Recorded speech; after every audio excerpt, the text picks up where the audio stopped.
If you have a business, pay yourself a salary.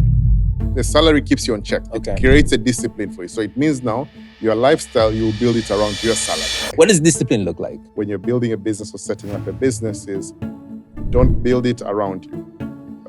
Build it outside of you. Oftentimes we find ourselves wanting to do everything yourself. So if you want to grow, whether at a personal capacity or at financial capacity or as a business, if you want to grow, I think what you should not do is try to do everything yourself. I think we learn and grow a lot more when we focus on the things that don't work. Rumisho, let's talk about money. Don't even wish to get more money before you're ready to receive it. There's too much money out there. So with the money you need today, Elisha, there is someone out there with enough money in surplus who could provide it for you. The reality of life and business in that manner is you have to be able to move from one end where there's no money or there's limited money to an end where there's so much money.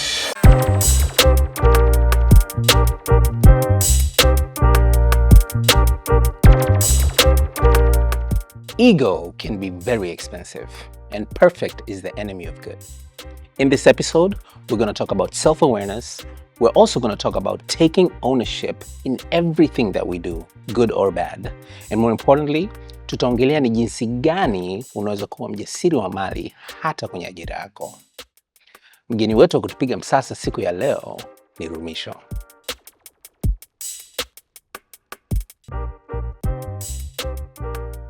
Every once in a while, tunapokea feedback kwamba podcast yetu ni ngumu kumeza. Ila sasa, tunafanyaje? Maana uhalisia wa stories za watu waliofanikiwa, ukiangalia na ukidadisi na ukiwauliza maswali mazuri, unagundua kwamba it wasn't easy. Kuna ugumu ndani yake, kuna sacrifices ndani yake. Na ndio maana tunaendelea kukukaribisha kwenye Msasa, where we talk to successful people about failure.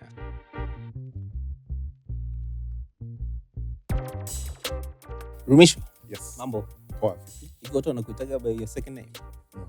It's just Rumisho. Or is it Actually, it's not even Rumisho, it's Ruby. Rumi? Slowly but surely it's moving back. To Ru. To Ruby, probably at the end of the day will end with R. All right. Yo, thank you for making the time. Karibu sana Msasani. Asante. Rumisho, I've known you for what now? It's more than 5 years. 7, 8? 7, 8, yeah. 7, 8. Nakumbuka kipindi kile when we even started working together. First of all, I've known you through work. Mm-hmm. It wasn't social. Yeah. And you were looking for a media buyer. I mean, kind of chomoka kazini, kind of kuja kufanya media. Yeah. And, you know, I've been watching. One, you're a good friend. Mm-hmm. You're a little obsessive, which I think is a good quality for anybody who's into entrepreneurship. And, you know, it was also interesting for me personally to see you go back to employment. I was like, this will be interesting. This will be nice though. It's nice. Kwa sababu then you have to, because you're an entrepreneur and then you become an intrapreneur with an I, right? That is like, exactly, hey, shikaji wamebahatisha mtu mtamu. Wataenjoy sana. Lakini sasa mimi pia kama mjasiri wa mali naelewa hizo changamoto nini zinavyokuwa. The pressures are real. The pressures of generating enough to keep the lights on, of taking care of people, culture, and of just giving of yourself, and being able to get your hands dirty, but also step outside and have a helicopter view of how things are moving. My personal experience is, as a result of having to do that over and over and to take care of people, it's very, very hard to take care of self. So I guess I'm curious to learn from you. How does Rumisho take care of Rumisho? You said it's hard. It's actually not even hard. It's close to impossible in most cases. Like I think what happens is oftentimes you even forget to take care of yourself. Yeah. I remember literally just yesterday I was having a conversation with someone and was doing a stock take of between January to now. What have you achieved? Like what are you grateful for the year? And I actually had to pause for some minutes because I just realized that I was actually not taking stock of myself. Yeah. Like everything is happening, everything is going by, and none of it you can directly connect yourself. And so it actually now sounds more to what you, Nasema, around taking care of self. It's actually something that I just realized just yesterday that it's something that literally I forget, if not even pay attention to. Mhm. So yeah, it's a concept so far. It's an idea that you have to take care of yourself. For me, what I do right now is create a schedule, at least a morning routine. So wake up in the morning, get to the gym. So that's the current practice or or approach that I use in life in terms of taking care of myself. So taking care of yourself is going to the gym. Going to the gym, Uh-huh. it gives me a certain mental clarity for the day. Okay. It powers up the day, like literally. Okay. The days there's a time I had almost a 3-4 months hiatus away from the gym. I literally felt how I lost control of the days. So you wake up in the morning, you're just going, at the end of the day, you find the evening has reached, and you don't have control of the day. So for me, going to the gym is actually something that helps me take care of self. Okay. That is one. Mhm. At some point, I thought eating, so food, I'm a foodie. So I eat for enjoyment. I love food. At one point I thought eating well is a way of taking care of myself, but I realized it actually makes my work harder in the gym. So I'm cutting down on that. And eating well or on eating? Eating well. I love good food, so yeah. Sasa kwa nini ujinyime chakula kizuri? Sijua mbinguni tunapewa mili mipya, bro. That's what they say. Okay. Like it's not that easy to get that new body, or at least the promise of that new body is difficult to run with in this life. I hear you. Yeah. When you're in the gym, are you one of those people ambao inabidi wawe na company or you work out alone? I work out alone. Okay. Yeah. Right. You work out with music on, or you just with a trainer? I don't function with music. Okay. Like it's a distraction, so I do it without music. But the music in the gym actually does the work. Okay. Yeah. And you work out with a trainer? With a trainer. Yeah. You prefer that? I prefer that. Why? Any day. Somebody to push you? Yeah. Even the best. If you go through life, even the best, the champions, the people we idolize, the fact is they all have people behind them who have strong coach them. twos. They have, Yeah.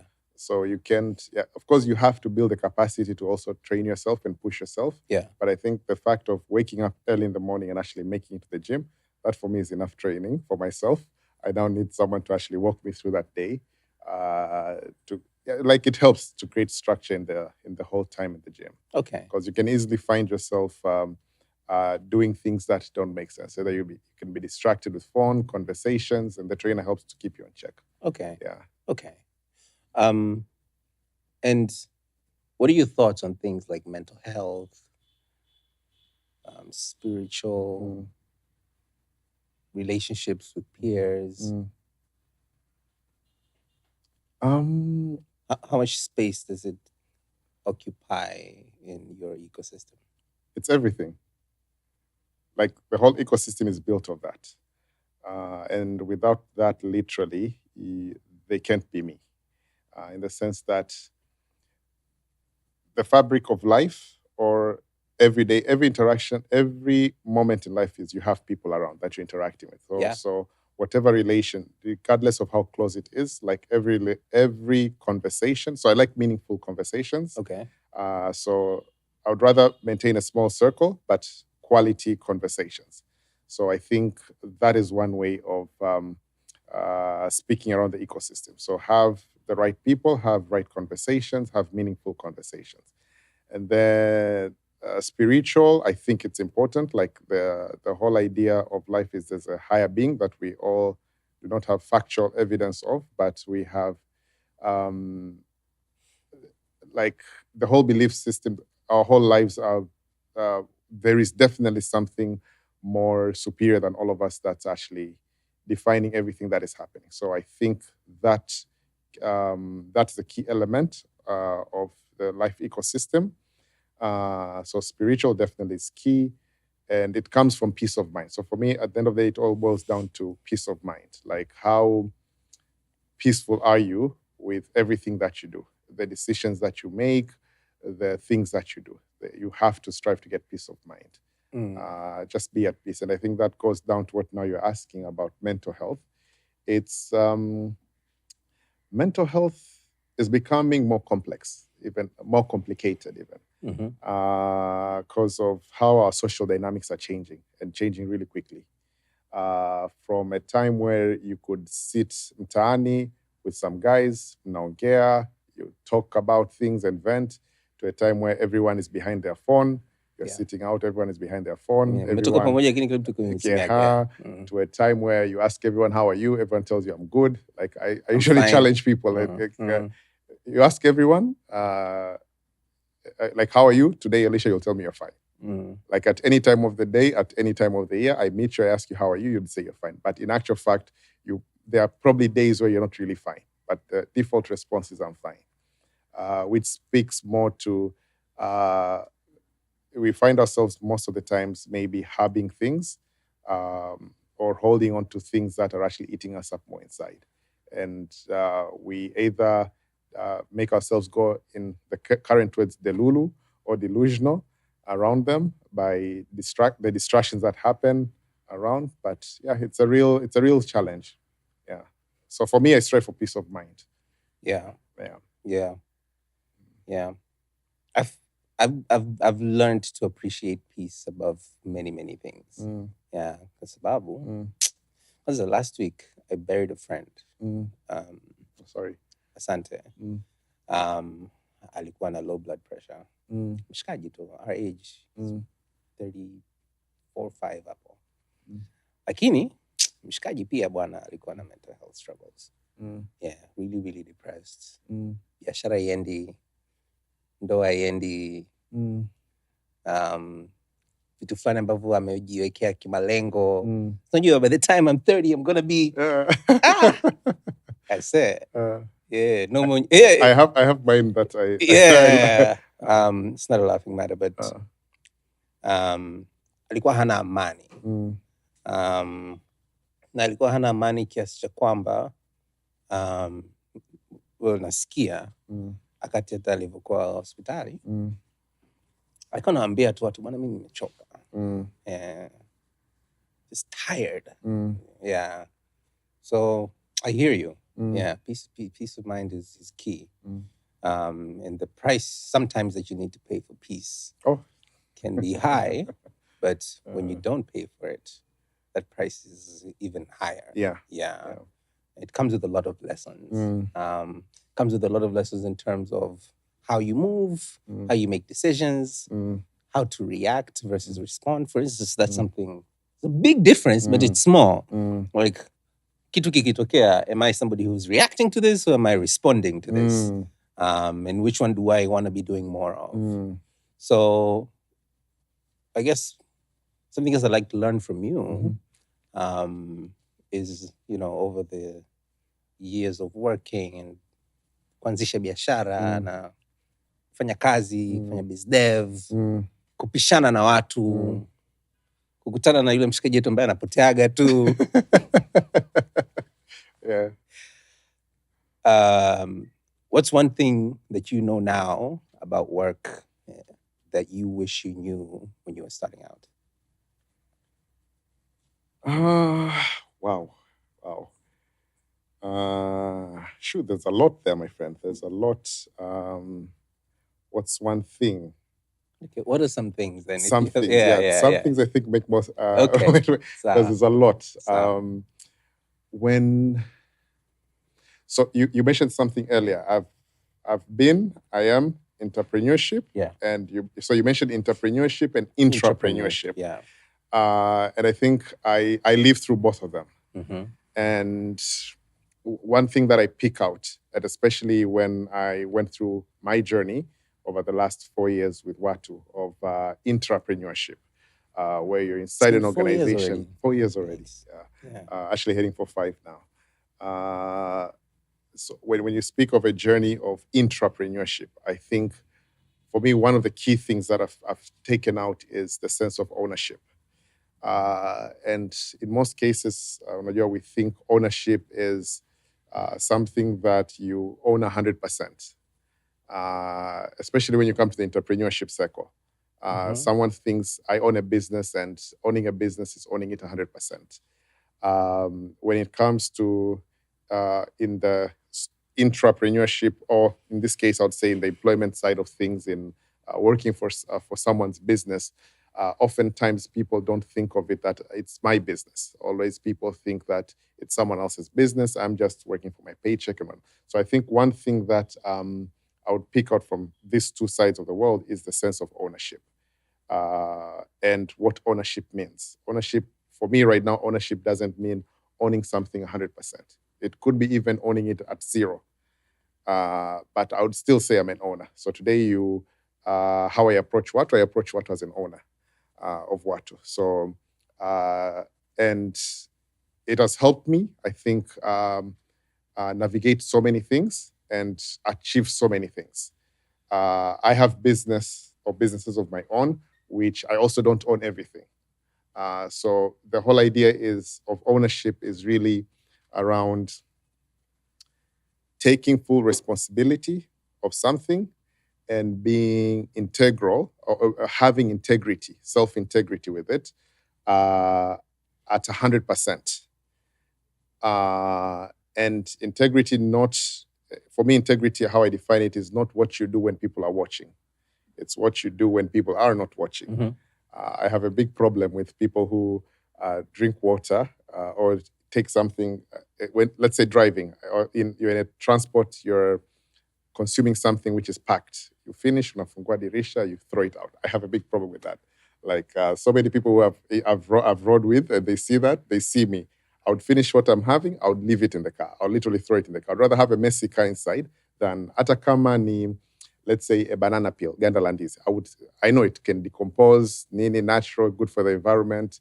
The plants would love you if you feed them that peel, so it will decompose and it will turn to something that increases the fertility. Lakini, for me, the fact that you throw it there, it's out of place. So it's like the things that you do when people are not watching. I think those are the most important things that define you and define what it means, what ownership means to you. Okay. So having full ownership of something and being responsible for it, I think for me that's my big ticket item. Okay, so is that something you know now that you didn't know before?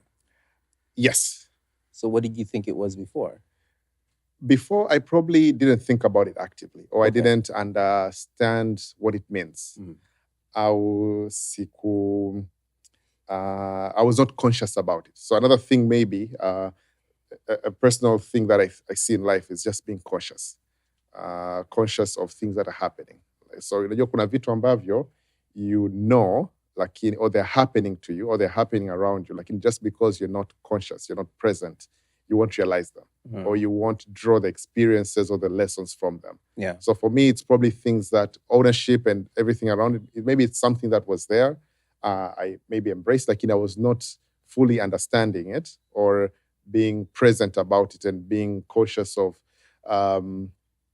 there's cautious and conscious, Yeah. Being conscious of what it means for me at that moment. Okay. So I think right now, I'm more conscious of it. Okay.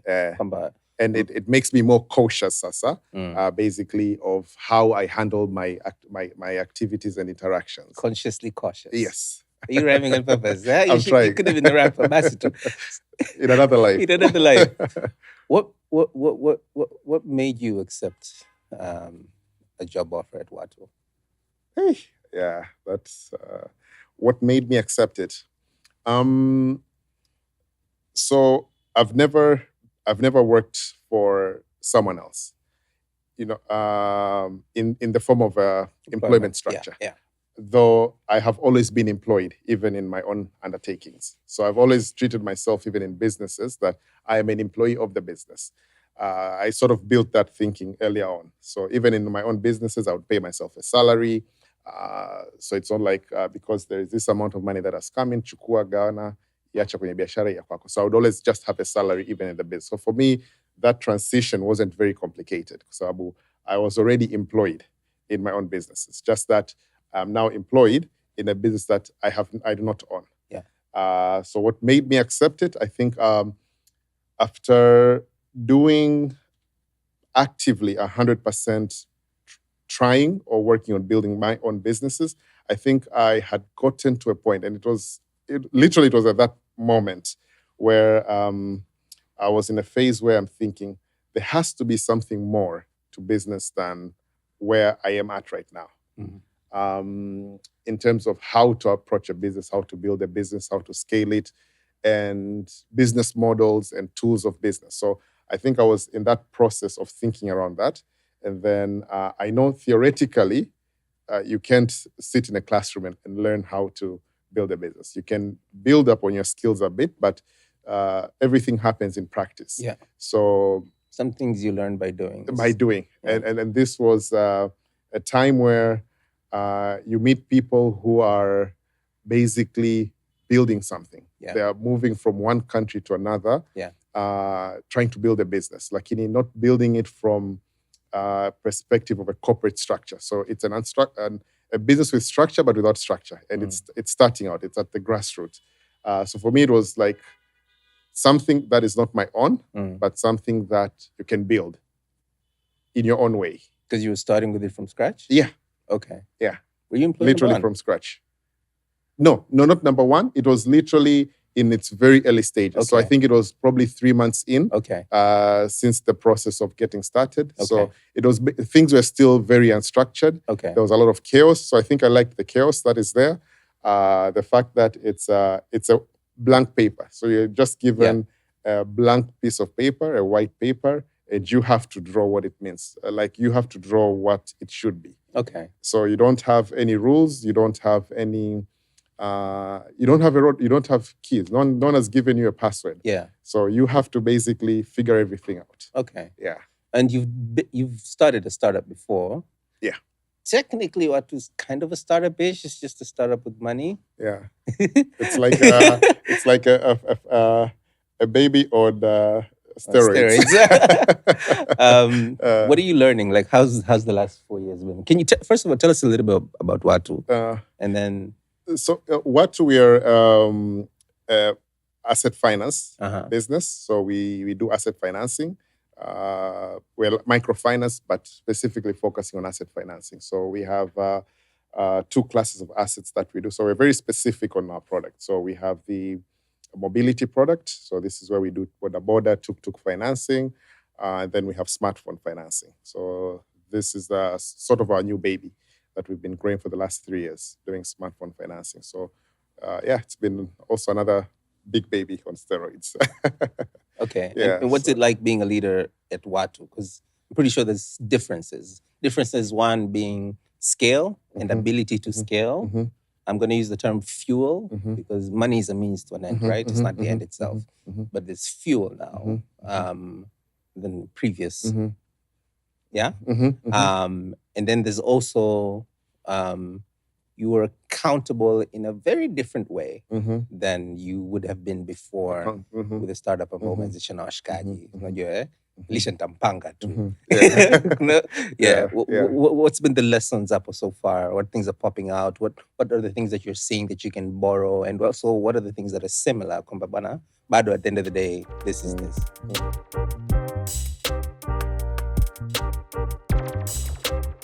Every once in a while, tunapokea feedback kwamba podcast yetu ni ngumu kumeza. Ila sasa, tunafanyaje? Maana uhalisia wa stories za watu waliofanikiwa, ukiangalia na ukidadisi na ukiwauliza maswali mazuri, unagundua kwamba it wasn't easy. Kuna ugumu ndani yake, kuna sacrifices ndani yake. Na ndio maana tunaendelea kukukaribisha kwenye Msasa, where we talk to successful people about failure. So I'll start with what's similar, because it's just one thing. Okay. What's similar is a sense of ownership. Right. That is similar. Right. Treat it like your own. Yeah, treat it like your own. That's similar on both sides. The differences are, the whole book can be written on the differences. So we'll probably do 2 pages today. No, there are too many differences. Where do I start from? So, to start with, the experience of leading Watu. size of team. So now do you mean leading watu ambao wanafanya kazi watu au leading watu as a business? Watu as a business. Sawa, watu na watu wake. Watu na watu wake. Yeah. So, for example, as we're speaking today, we are 400 plus employees. Like the team size is 400 plus in Tanzania, directly working in the company. Yeah. That by itself is a big disparity from my own enterprise, which I think cumulatively they don't exceed 20. Yeah. So that's a big difference already. The dynamics, and we're also a very young team. I think our average age is probably sitting anywhere at less than 30. So it's a very young team, between 25 and 30 there. Yeah. That also comes with its own dynamics. And so people, definitely a big difference. It's been a very beautiful experience in terms of understanding leadership through this journey. So when we started, I think we were less than 20. By the time I started, we were actually less than 15. Today we're talking of 400. So that process and the experience of building a team from that amount all the way to 400 people has been like, there are so many things to learn from that. So many good things to learn from it. So many, I wouldn't say bad things, but things not to do. So I wouldn't call them bad things, but I'll just say things not to do and things to always watch out. Okay. There's a lot on that. So when you have, because as people, we come with different dynamics. Everyone every day wakes up with different struggles. Everyone wakes up with different experiences. There are days, for example, you'd wake up. I think I've had this once or twice. Over this journey, we have lost 2 of our colleagues in the process. So just that experience of waking up in the morning, someone was on their way to the office. As they're on their way, they get an accident, they pass on. So you're woken up, you're in the office, everything is going well. Then you have that experience. So how do you navigate through that experience and the colleagues, the people who, because again, with such a big team, you don't work directly with everyone. So again, there is the bonds. How do you maintain because initially when we started, we were very close. Few people, so that means you can get to be close. You can always be talking, know each other by names. Today I can tell you there's a high possibility I could walk in somewhere and there's a colleague of mine that I work with that we do not know each other. Yeah. Or better yet, I'm not able to identify him or her. Kwa sura or kwa jina. So how intentional now do you create an environment that you can still minimize that? Because it's a reality, it's there. It's not intentional kwamba tufahamiani, lakini the dynamics of how things are just going, it's not possible to know each and everyone. So, navigating through that experience where you know everyone to an experience where you might not know everyone. That itself has been a lesson. How do you manage relations in that context? So yeah, it's been a lot of experience, I think, around people. Again, being a business that is growing really fast, there's been a lot of positive learnings on how to structure a business for growth. How do you set up departments? How do you set up teams? How do you set up processes? And these are things that if you're in a slow-moving business or you're in the other side of life where things are building up slowly, not as fast as here, as in Watu. So you don't get that experience. So here I've gotten that experience of actually being able to build all the building blocks that make a business function. Okay. And my classic test always is to remove myself from the system and see, does the system work? Yeah. So the idea as well for me is when you're building a business or setting up a business is don't build it around you. Build it outside of you. Yeah. So don't treat it like a lifestyle business. Is that what you mean? Don't treat it like it's your business. Okay. Think of yourself that there's going to be a moment or a day in time where you will not be sitting there. You will not be physically present.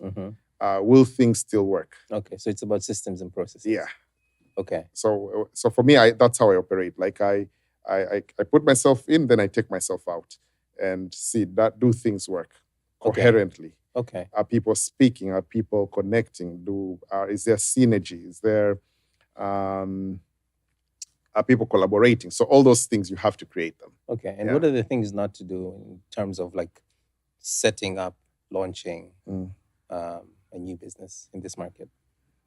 In this market, Tanzania is, I think every country is different. So I've had also now the opportunity of actually seeing businesses happening in different countries. So one thing I've learned, and even from our own experience in Watu, is for example, we are present in 8 different countries. And I can tell you the dynamics of running the business in each market are different already. So what not to do is to assume what works in another place would work in your place. Or works in one business would work in your business. That's one thing not to do, especially if you're a business that you're looking at expanding beyond your borders. And even beyond your region. So in Tanzania, let's say you have different regions. I can tell you for a fact how people in Tanga, in Kilimanjaro behave are different. So if you're setting up a branch, for example, we have a branch in Mwanza. That's a branch in Mwanza. We're operating across the country, but physical branch, one of our branches in Mwanza. And I can tell you the dynamics of our operations in Mwanza are different from the ones in Dar. Even the team, the culture, the experiences in Mwanza are different from that. So one thing not to do is to assume that everything is the same everywhere. Yeah. So you basically don't have a one-shoe-fits-all approach. Yeah. So that's one thing not to do. Another thing not to do is to underestimate the power of a team. Don't underestimate the power of a team. Yeah. Like, don't try to do everything yourself. Okay. Oftentimes when we are, as a business builder, and this I think cuts across even when you're doing your own business or when you're in an organization employed. Oftentimes we find ourselves wanting to do everything yourself. One, it's because you think you're the most competent. 2, you would think, I have to protect what's mine. 3, you could think that if I let others do it, I will become irrelevant. These are some of the assumptions that people have when deciding that, this I will hide it from this person, I will do it within myself. So if you want to grow, whether at a personal capacity or at a financial capacity or as a business, if you want to grow, I think what you should not do is try to do everything yourself. Okay. Create an environment where you can collaborate with people. You can leverage on people's strengths and have honest conversations around weaknesses and figure ways out of how to circumvent the weaknesses that could be there.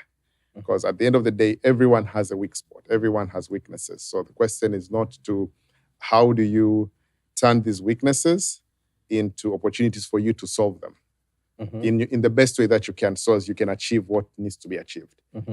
So I think number 2 is not to try to do everything yourself. Okay. And that's how we have efficiently built a team. Okay. A team that is working together in a manner that you cannot just have one person do it all. Okay. Yeah. Okay. So second thing is that. Third thing of what not to do is to be present. Sorry. Oh, not being absent. So not to do is not being present. Okay. Yeah. So being present and being present is accepting their realities. You're understanding that you have your expectation, but there are certain realities that are also there. Okay. So merging between your expectations and reality needs you to be present. So when you're not present, what would happen is you could be sitting on your expectations, thinking they're reality. Okay. But the reality could be totally different. So you think that if I start this business, it will work out in this way. Nitafanya hapa, kesho nimepiga pale, this has happened. Or if I start a new project, I will do this, that will happen. Or if you hire a new team, as if it's a straight line. Yeah, or if I'm a manager in a department, I have to just hire this person, sit back and everything will work out. That is your expectation. Yeah. The reality is totally different. So when you're not present, what happens is you lose touch of seeing these two sides of things. So I always think there are things that we come in as expectations, and then you now have to be present to observe the realities and now understand how you should navigate through these realities. Okay. Yeah. Okay. You navigate through the present realities that will be now coming to you and see, do they still connect with your expectations? Okay. And when something is not working, this will be number 4. If something is not working, let it go. Like if you have really done what you can and it's not working, don't work on something that is not working. Yeah. I like that. It's like on your t-shirt here. Yeah. Don't work on something that's not working. Yeah. Okay. If it's not working, it's not working. Just be honest with yourself that it's not working and find a different way of doing it. So now you can do 2 things. If it's not working, understand why it's not working as well. So that you can take the lesson? Yeah. Okay. So the 5th thing that you should not do is not to take the lessons from the experiences that you have. Experiences meaning when things don't work? Yeah, when things don't work. Also when they do work. Most of the times when things work, they create a positive feeling. Yeah, and there's nothing to worry. There's nothing to worry. Yeah. I think we learn and grow a lot more when we focus on the things that don't work. And now to understand how did you navigate to make them work. Okay. But sometimes they don't work, then you figure ways out of making them work. So how do you navigate through that? Okay. Yeah. Yeah. Rumisho, let's talk about money. How much are you giving me? How much are you planning to give me? How much do you need? We'll have to discuss at the end of I will count the hours after we're done here. Joking. First of all, you're one of those people who think there's such a problem as too much money. Too much money? I don't think... So the problem is not too much money. No, the problem has never been money. The problem is always the person in connection to the money. Okay. Yeah, so... Yeah. Okay. But money is never the problem. It's us humans. Yeah. So in this context, tukifikiria again biashara na startups na hata kama sio startup, yani biashara na uendeshaji wa biashara. Kwa mfano, ukiongea na mtu ambaye anataka kuanzisha kitu, kuna asilimia kubwa sana ya watu ambao tunawasikia, tunawaona, binafsi nakutana nao, ambao wanaamini sana if only they had capital. So kuna hicho, lakini kuna changamoto ingine even when either you have the capital or you bootstrapped until you started generating some money. I see a lot of businesses, some of whom we actually work with, because we work with startups too, and SMEs and stuff. Cash flow is so much so that I dare say, if you are an SME, I would recommend you pay more attention to your cash flow than your revenue, because cash flow is real. Unajua, yani ndo lifeline yako, na upate kujua lifeline yako inakusukuma kwa miezi mingapi na kadhalika. What are your experiences with money and handling money within a business? So I'll speak, my handling money, my experience actually sits from 0 to billions in terms of handling money. Right. And you spoke about it from the perspective of people who are starting a business. Like most oftentimes people would be saying or would be talking around, you need money to start a business. Yeah. Well, there's that, but so I was thinking about, I guess I'm thinking about the SME. So I'm thinking about yule ambaye anataka kuanza, ambaye anaamini mtaji ndo shida, and then kuna wengine who overcome that by just bootstrapping and then starting it anyway, and then the money comes anyways. First of all, depending on the kind of business that you do, sometimes you don't need capital, you need clients. So you need to sell first. Unahitaji ofisi, unahitaji kuuza, unahitaji mteja. So naongelea hivyo. And there are people ambao wanafanya big business such without even an office. I mean, they are not even big business, they are transacting big volumes of cash without an office. So nilikuwa naongelea kwa upande huo yule SME ambayo yuko kwenye early stages.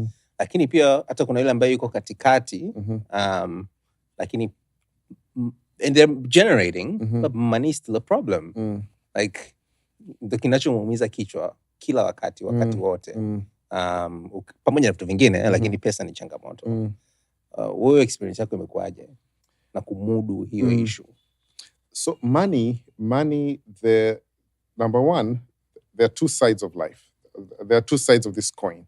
There is a school of thought, or there is not even a school of thought. There's actually a reality. On one side of the reality of life is there's too much money out there.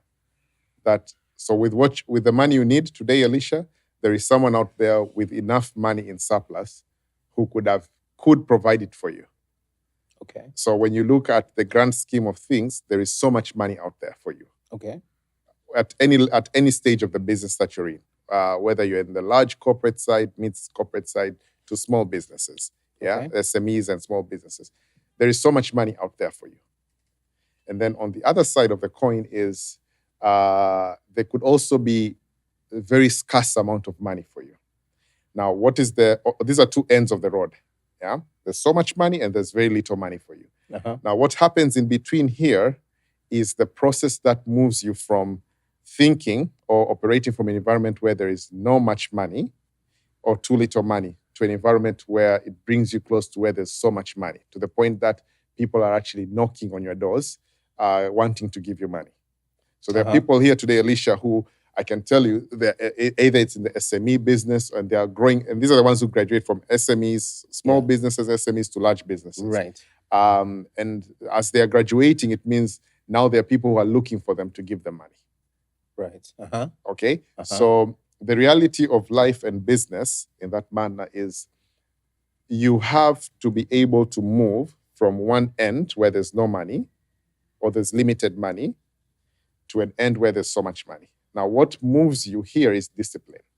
So I think a lot of us who are in businesses and sometimes when it comes to personal finances, we lack discipline. And discipline is, for me, it's the entry step to moving you from one side to the other. Because when you have discipline, it's where you will now have utakuwa na instruments or systems za kukusaidia kugovern your cash flow. Yeah, that's a thought that's relatively there. But can you zama kidogo? What does discipline look like?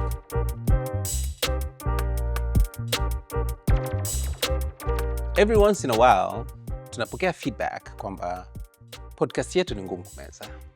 Ila sasa, tunafanyaje? Maana uhalisia wa stories za watu waliofanikiwa, ukiangalia na ukidadisi na ukiwauliza maswali mazuri, unagundua kwamba it wasn't easy. Kuna ugumu ndani yake, kuna sacrifices ndani yake. Na ndio maana tunaendelea kukukaribisha kwenye Msasa, where we talk to successful people about failure. Discipline look like? So discipline what does discipline look like? Okay, so in practical sense, if you have a business, pay yourself a salary. So nilikuwa naongea with someone again just within this week. He was giving me an example where, actually no, it was 2 weeks ago, and he was giving me an example of his mother is a senior citizen. Okay. His mother growing up alikuwa na duka pale nyumbani. Na kwenye the duka lake, in the shop, ideally she would, guests come, she'll take a soda, give the guests. Yeah. Okay? From the shop. Yeah. Okay? The sons gave her the capital for that. She'll do that. Kuja, a relative wants this, take from the shop and give.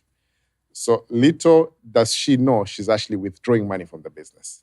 Right, yeah. Okay, but of course, what this son was telling me, he knew of that. He knew that this is not unhealthy practice for the business. So she's basically withdrawing capital from the business. Okay, because she doesn't keep records of how much she's taken out of the business. Okay, she counts based on what she sold. She looks at the cash in a bucket. Okay, today I have 10,000 shillings. Okay. Without realizing she's given out goods worth 20,000. Yeah. That could have added to 10,000 to make it 30,000. Yeah. Okay. And these are goods that have been consumed and no way money will come back into that business. But the son keeps on giving her every month money. So for him, it's a way of the mother being busy, having something to keep her busy and to keep her moving. Now, tukileta hit realities, like we said about the deep realities, you find ourselves in business, even myself at one point in time. Your business when your business have money, you have money. When your business doesn't have money, you don't have money. It's a simple rule. Why? Because number one, in the earlier point, I was not paying myself a salary. Okay? So I would work, I have a project. I remember in 2014, I had a $50,000 project, a research project. I was very liquid, did a lot of good purchases then. After that 50,000 came in. A year later, that 50,000 was gone. Yeah. I did not have much to write home about it, apart from a bicycle. I bought a bicycle, which that stayed longer, to remind me that was a $50,000 that I got at some point. So then that basically went on to be different. I think 2-3 years later, I then realized, I need to now start having a salary. What does a salary do? The salary keeps you on check. Okay. It keeps you on check. That's what it does. Okay. It creates a discipline for you. So it means now your lifestyle, you'll build it around your salary. Yeah. So you won't have a lifestyle that's equivalent to the cash flow of your business. Your lifestyle will be equivalent to what you're getting. What the business pays. And now you will also pay yourself. I would also set an amount. And I remember the first salary I'd set up for myself was 500,000. 500,000. And so with my whole lifestyle was now built around 500,000. So you do your expenses, everything within that. And it has to take you from the beginning of the month to the end. Yeah. Okay. So when I take that lesson, basically is I do not now come back again to the business and say, 500,000 is over, I need more money.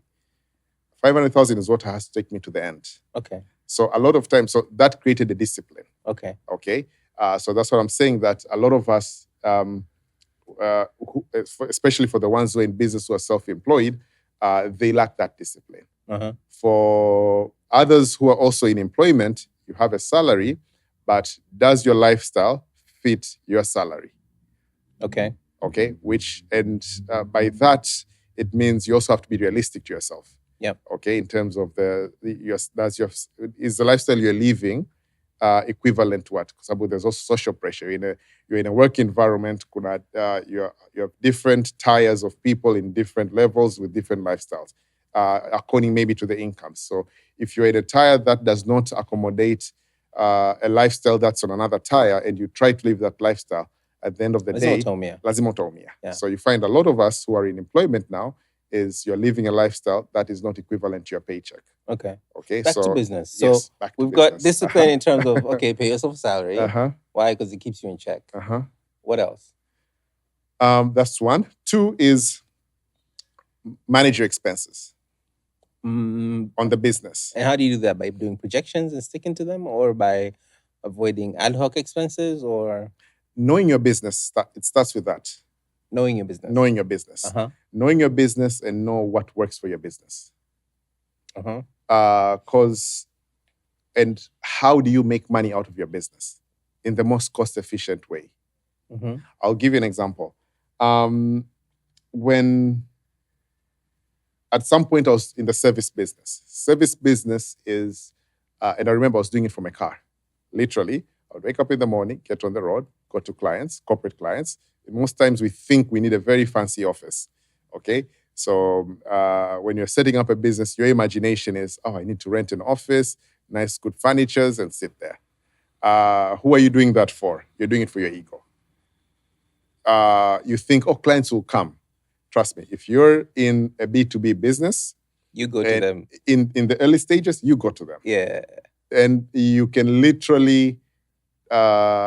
you will literally ever be asked, someone would literally never ask you to actually come to you, ever ask you to come to your office. Yeah. But we have invested so much money in setting up an office, paying high rent and everything. Yeah.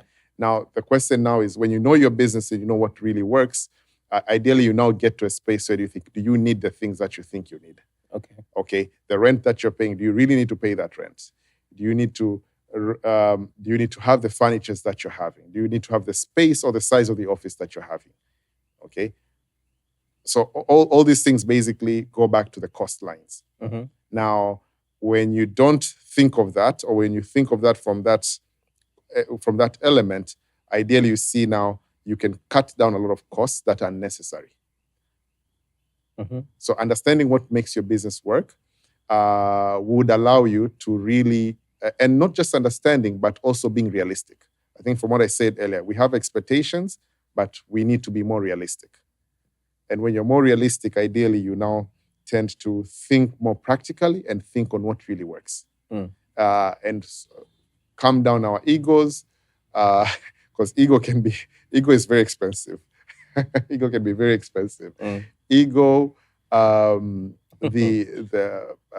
perception. It's very, very true. Ego can be very expensive, yeah. Ego, social status, trying to feel like you need to belong, to look in a certain way. I think we also tend to make mistakes of making that. Isn't there an element of truth there, though? In terms of? Looking, you know, that thing like walking the talk, and then sometimes having to walk that talk even though it's not really how you walk. Especially in a B2B context. You need to... so I'll give you, again, from my personal experience, my example. I remember earlier on when I was in university, second year, that's when I started my business escapades. Second year of university, I remember I met... I've been lucky to meet people who are senior than me, more older and working in different spaces. He actually told me something. So I'd gone to... He worked for a certain large FMCG, a director. I'd gone there, of course, in the business I had was looking for sponsorship. I was trying to do an event, looking for sponsorship. So I get lucky to meet this director and went there yip-yapping and talking about how good of an opportunity my business is. I was listening, and then, so who are you again? What's your position? I gave my business card. I'm the CEO of this company. Like, okay. So one thing he went on to tell me is not, and this was later, not even in that sitting, not everywhere you go, you have to present yourself as the CEO of the business. Okay. There are rooms that you walk in where you need to just be a finance manager. You need to wear different hats at different times. So you should have different business cards and know what card can be used. Okay. Because when you're going, and let's say you're B2B selling, you're going to an office blind date, like a blind date. You just get into an office, you're looking for business. You do not know who you're meeting. And then you go there and quickly you present yourself as a CEO. Now try to imagine this. Do CEOs actually, in large businesses, do they actually walk in blindly into offices? Okay, you take the MD of the big banks that you have. They wouldn't just blindly come in your office. They have a whole process of setting appointments and actually knowing where they should be and where. What's the takeaway there? Is that the takeaway? Is that adaptability? Because I don't know if you need to print different business cards for every department for a business. Not for every department, to know how you should present yourself to where. Right. Yeah. So if you're getting in today, you're looking for a lead. So this is your first visit to Naked, to Msasa offices, and I'm trying to see, can I do business with Msasa? Yeah. And I'm just getting to the reception. Why do you need to present yourself as a CEO? You don't need to. Okay. So read the room. Basically. Yeah, read the room, read the room and understand what would work where. Okay. So I think that's one of the things that I think I learned earlier on. So I now started wearing different hats. So there are times where I'll go to a place, I'm just a business development manager. Right. Even though I know I'm the owner of the business. Yeah. It makes sense. And I think I wore the hat of business development manager many more times than a CEO. I think for me, the managing director CEO role was probably just on email. So I would have an email which would not even have my name signing on it, but it would be the CEO. So in the earlier part, I then set up that infrastructure. So, so for me, the lesson, again, back to socially, you think when you present yourself somewhere, you're a CEO, it makes social sense. But in actual fact, you're creating expectations for yourself. Yeah. But someone will now start thinking, okay, so if the CEO of this company wears like this, dresses like this, are these really people? Okay. Yeah. So sometimes, again, it comes from understanding what works for your business. Yeah. There are businesses where you have to if you're looking for government contracts or you're Yeah. looking for big business, you need to go with an expensive suit now and Look the and look like the money, like you're saying. Yeah. But are you really at that level where you need to do that? Do you have because again, it's not about, do you have to sell a kidney in order to be able to get that suit to appear the way you should appear? Okay. Yeah. So just being realistic to yourself and understanding what really works for you. Now, sometimes you just have to give yourself the grace of time of going through that process of learning and understanding what works for you and what doesn't. Okay. So even when you're starting a business, just know that the first 2-3 years or the first year, you will, there are a lot of things that you expect that might not be true. Okay. Yeah. What's one lesson about money that success didn't teach you? One lesson about money that success has not taught me. Yeah.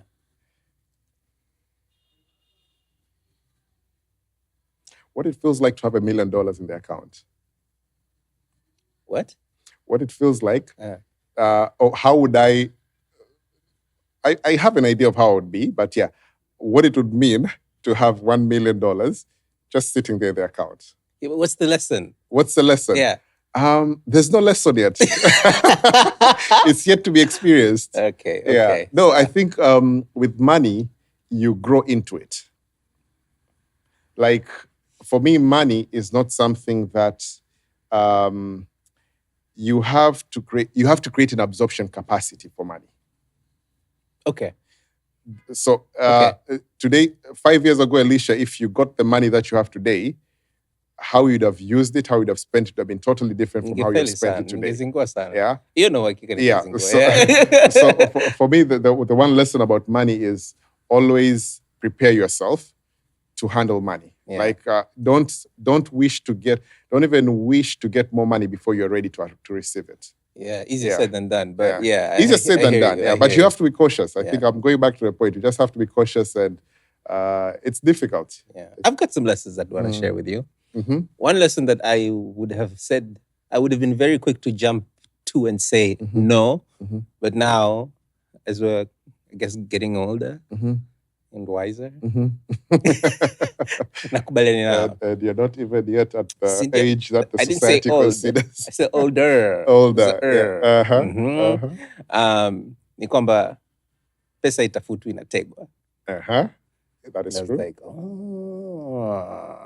because when you think about it, when you zoom out, that means it's about kuweka mitego mingi ambayo inaweza ikakusaidia kuidaka hiyo pesa, as opposed to chasing after it with a very, very, very narrow focus. Saa zingine inaweza ikakucheleweshea. And it's also kind of tying back to being ready for it. Kwa hiyo unaweka mitego ambayo inakuruhusu wewe, kwa sababu hiyo mitego pia ambayo unaitega inaendana na uwezo wako wewe wa kuweka hata mitego in the first place. Another lesson ni pesa inapenda kupendwa. It goes where it's nurtured. You don't nurture it, my guy. Haikai na inawezekana na usipojifunza mapema hairudi. You know? So you need to have a love affair. With money. A very beautiful love affair. You need to take care of it. You need to nurture it. You need to find ways to make it happy so it stays. And even better yet, find ways to keep it company. Because, you know, I was talking to someone the other day, and he was telling me there's a certain level of wealth mtu akifika.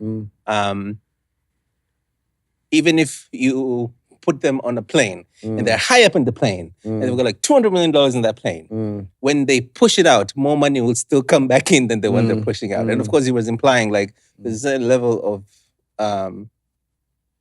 hela ambayo kimsingi unakuta mtu hata akifanya manunuzi, anafanya manunuzi ambayo yana thamani. Kwa hiyo ananunua kiwanja kina thamani, anajenga nyumba, almasi.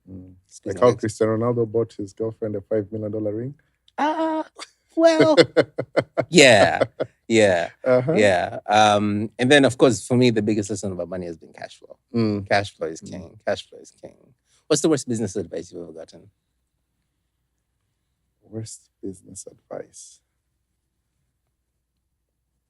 I don't think I've been ill-advised.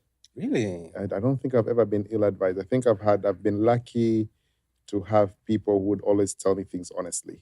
Now, what happens is this: people tell you things, then now there's a fine balance between you being confident with yourself, overconfident about what you, because again, in most cases when you're running a business or starting a business, one of the primary fuels you have is confidence. Like, you really need to be confident that what you're doing is right. Now, that confidence also, now, what I now learn is you need to have a fine balance of it. Okay. Because oftentimes, as I said, I've been lucky to have people who are like my check marks. Now, there are times I would come to you and try to advise you or even try to caution you about certain things that you're doing. But your overconfidence sometimes gives you a blind eye, and you think, let me keep pushing and trying what I'm doing, which sometimes doesn't work out. So for me, I think what I've been lucky with is having people who would always constantly give me honest truth and brutal honesty, Okay. telling you that here you're screwing up. Okay. Here you are messing up. Okay. Now, also not forcing you, but rather allowing you the space to make your own decisions and experience it. So I think I've experienced more. Some things I was told were not true. They didn't. My ways ended up being the right way. Some things I was told, I went on to do it my way, and it was a total mess up. Okay. Yeah. So you pick yourself, you keep running. Was there a time when you almost gave up and then didn't? That happens so many times. And then didn't. And it's just an overnight thing, by the way. I just had to sleep it over. When you wake up the next day, you're back to. Well, is it like an emotional reaction or what? It's sometimes you get beaten up so much with life, and you just think, shish, could there be another way? Yeah. Is this worth it? Yeah. I sleep it through. Okay. Yeah. So once I sleep at night, I wake up in the morning, my mind starts working on the reverse order. Okay. Yeah. Yeah. You're in Crystal? Yep. Are you religious? Catholic. Catholic. Are you religious? Yes, I am. Yeah? Yeah. Now, how do you define being religious, by the way? Well, somebody who's like, start Christian, goes to church every Sunday, prays, believes in it. It's not, because a lot of, I can speak for Christians, right? A lot of us are born into, we didn't get to choose. So choosing to be or to continue being that thing, believing in that faith and following those principles that are set out. Are you? So I'm not. In that context, I'm not. Okay. I'm not in this. Yeah, I'm not. I don't go every Sunday. I definitely don't find myself praying every day. So I'm not. Okay. Yeah, I'm not. Okay. But what I am, and I think that's what keeps me together, is I live by just one principle: do to someone what you'd want to be done to you. Okay. So I just live with that principle. Okay. Yeah. All right. Yeah. It makes my life much easier. Well, yeah, because then you feel like kama mimi nisingependa Uh-huh. basi na mimi nisimfanyia mtu mwingine. Ni rahisi kuishi hivyo. Lakini pia I also don't I think for me similar probably to my fitness lifestyle. The part of always trying to keep healthy. You asked me earlier. So I'm healthy but not fit. I'm always striving for fitness. I think for me, I'm always striving to find moments to connect with my higher being. Okay. Yeah, I'm always it's always an active mission. So it could be through the music I listen to. It could be through praying, being appreciative. So yeah, I think that for me that is and that's how I'm consciously present, knowing that I am not as religious as I could be, but I am striving to always connect. So you believe in God, basically? Very much. Okay. Yeah. Sawa. Very much. A good book, a good movie, or a good album? Ipi ungechagua if you only had to choose one? If I had to choose one, at what time of the day? Leo jioni. Leo jioni. Leo jioni, I'll choose a good movie. Choose a good movie? A good movie. Okay. Yeah. And if you could do a movie about yourself, what would you call it? The Good, the Bad, and the Ugly. The Good, the Bad, and the Ugly. And that could translate to a book or a movie. A book or a movie. Yeah. So far right now, it looks more of a book. I can't put myself on a screen. Okay. And the Good, the Bad, and the Ugly would be the Good, the Bad, and the Ugly about Rumisho, or about the experiences and the things that revolve around it? Yeah, everything. Both of them. Both of them in terms of, you see, everything that revolves around me is subject to me. Like at the end of the day, when you look at your life, it's everything that is happening around you is basically about you. Okay. Yeah, and the social connections you have, the interactions you do. So nothing can isolate you out of it. Good. Nothing happens by accident. Is that what you mean? Yeah. No, nothing happens by accident. Okay. Yeah. And you're not a victim of your environment. You are a victim of your decisions and your choices. You're a victim of your decisions and your choices. Whether you make them or you don't. Yeah. Yeah. Life is about choices. It's always about choices. Yeah. Yeah. Okay. Sometimes even not making a choice is a choice. In itself. You're choosing not to decide. Yeah. You're choosing not to decide. Yeah. Yeah. Okay. And it takes a lot to navigate through that. Yeah. So for me, I don't take anything as a coincidence.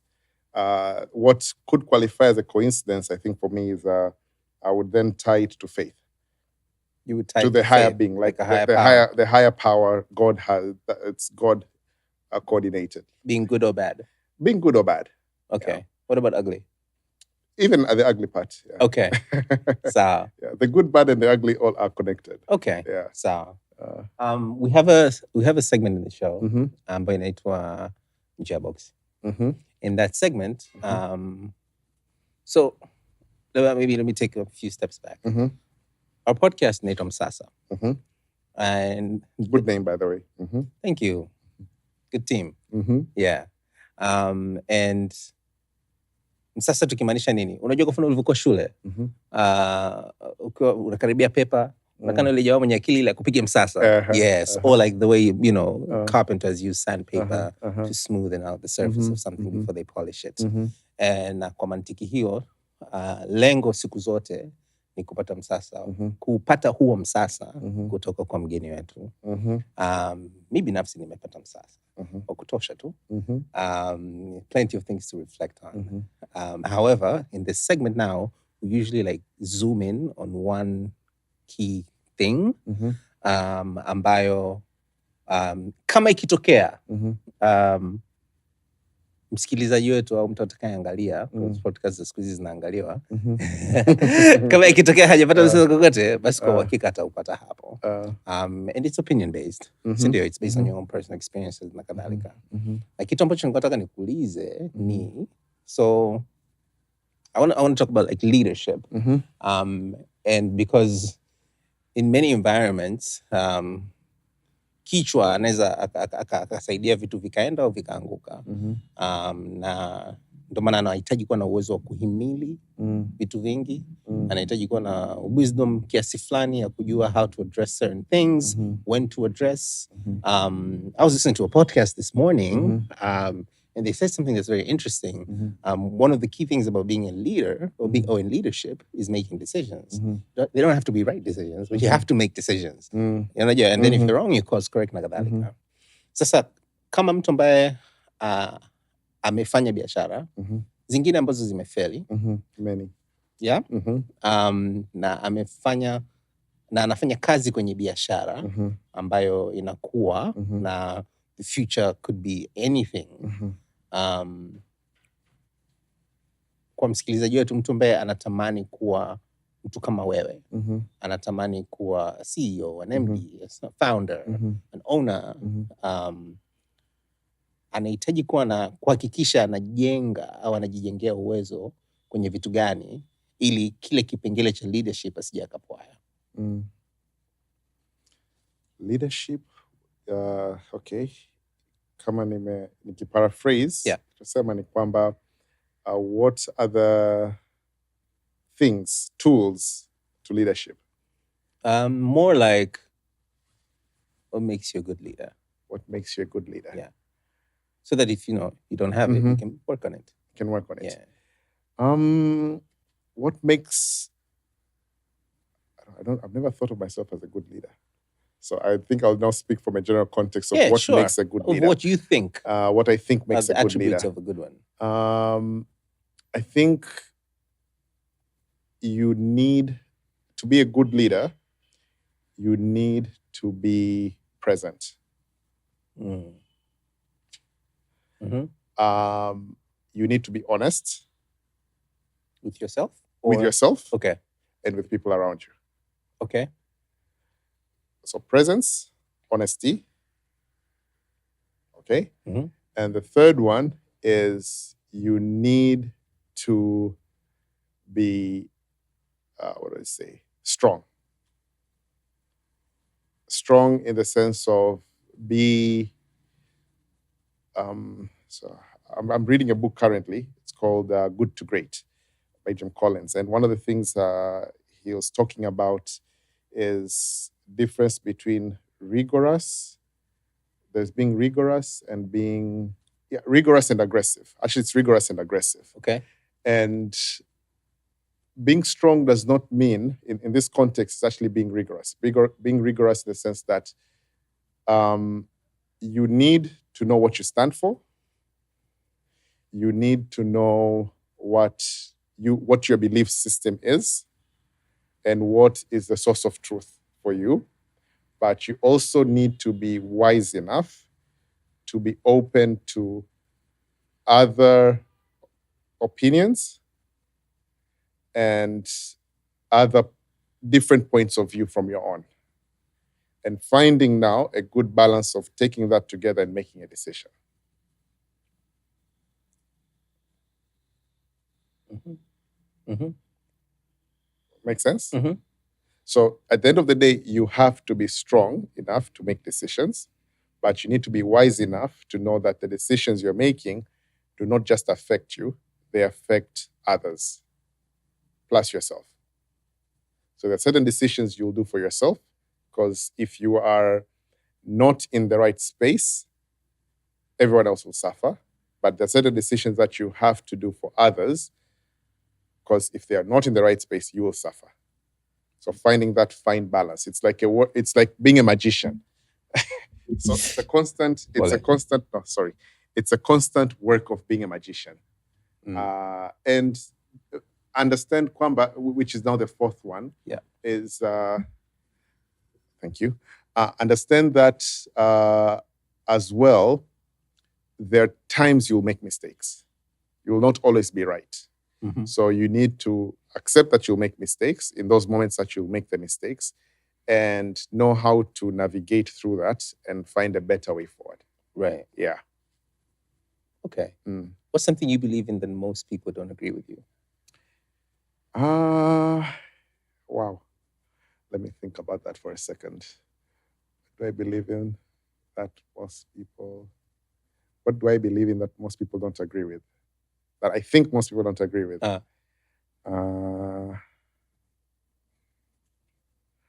I believe you don't need money to start a business. Yeah, I agree. Learned that the hard way. I agree. Yeah. I agree. Rumisho. So most people, tend to differ in that opinion, but I think, Yeah. Nakumbuka, unamfahamu Mike Mushi? Yes. Jamii Farm. Yeah. Yes. Or rather ex Jamii Farm. Yeah. Nakumbuka kipindi hicho tunaanzisha Naked. Kana plans nini. Haya mambo ya kufikiri unahitaji ofisi. Unahitaji ofisi. Kwa hiyo nimelisikiliza, lakini haya afu mwezi ujao nalipiaje? It was like a nice little reality check on you don't need money, you need clients. Unahitaji wateja. Yeah. And it depends on the type of... Not all businesses need money to get started. Yeah. They don't need... It's not that you don't... we're not saying money is not important, but it's not the only thing. It's not the only thing that will make it stand. You could get all the money right now, Elisha. Let's say you want to start production for the largest production company in Africa. Yeah. I could hand you a check of millions of dollars right now. Yeah. You can set it up, and you'd find that sooner much than later it dies away. Yeah. And actually, just today morning, I was having this conversation with someone in the gym, and we're talking about Kwese. You remember Kwese? I remember Kwese. They came with a lot. And it's from a very successful entrepreneur, and a billionaire actually, in dollars. But it's one business that he failed in. Yeah. And what this guy was telling me is that he expanded too fast. Like in the first year, he had already had a plan of opening across Africa. And he actually poured in a lot of millions of dollars in expanding across Africa. It bought a lot of rights of, let's say, airing NBA and whatnot, because he was trying to do a pay TV, similar model as Azam and DSTV. Didn't take 5 years, the business died. And millions of dollars were lost in that. So, and he has all the money that you can think of. Because sometimes you need to slow down to speed up. Like even when you're driving, ukiwa unakaribia ile kona, inabidi upunguze mwendo kidogo. Hata ukiwa unacheza game, inabidi uachie kwanza mafuta. Car games, I love that. Uachie kwanza mafuta afu ukifika then you speed up. Sometimes you need to slow down to speed up. Rumisho, umetubless sana. Thank you. Thank you for making time. You have blessed me too. Asante. For this conversation. Thank you. Cheers, man. Thank you. Sawa.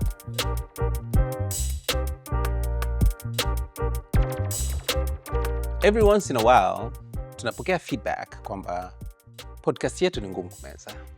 Ila sasa, tunafanyaje? Maana uhalisia wa stories za watu waliofanikiwa, ukiangalia na ukidadisi na ukiwauliza maswali mazuri, unagundua kwamba it wasn't easy. Kuna ugumu ndani yake, kuna sacrifices ndani yake. Na ndio maana tunaendelea kukukaribisha kwenye Msasa, where we talk to successful people about failure.